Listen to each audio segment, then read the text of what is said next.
Altså, jeg kan godt genkende nogle af de ting blandt eleverne også. Specielt pigerne, der går enormt meget op i det her med statusopdateringer og i selviscenesættelse, og det synes jeg virkelig er, altså, det er tankevækkende, hvor meget det egentlig betyder for dem. Og jeg synes, det var rigtig fint at få nogle teorier på os. At der er faktisk nogle teoretikere, der også har sagt nogle ting om det faktisk, før digitaliseringen skete. At der er faktisk der er noget forskning omkring og nogle tanker omkring. Det synes jeg faktisk også er lidt interessant. At det er jo egentlig ikke noget nyt, det der med selviscenesættelse. Det er bare blevet gjort digitalt og tilgængeligt for alle. Jeg tror da nok, at jeg vil nok godt kunne finde på at få en snak omkring, og jeg synes også, at jeg snakker meget med dem om medier. Jeg har for eksempel haft et forløb omkring computerspil i undervisningen. Hvordan man kan inddrage det.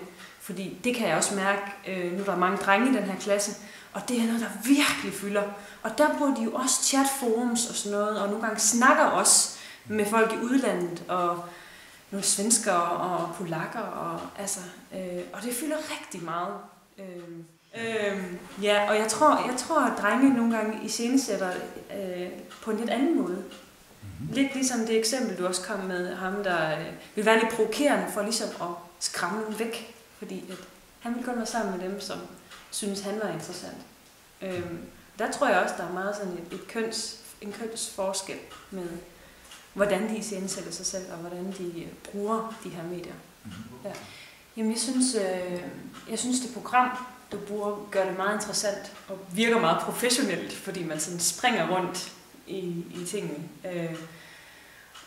Og det er sikkert enormt nemt at bruge, men det virker bare meget sådan, meget professionelt. Så det synes jeg er rigtig godt.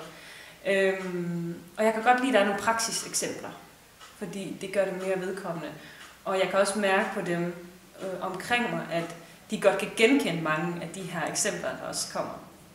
Og sådan kan smile lidt for sig selv og tænke, nå ja, der var den der liv i går. Og, altså, man kan sådan relatere lidt til de her eksempler.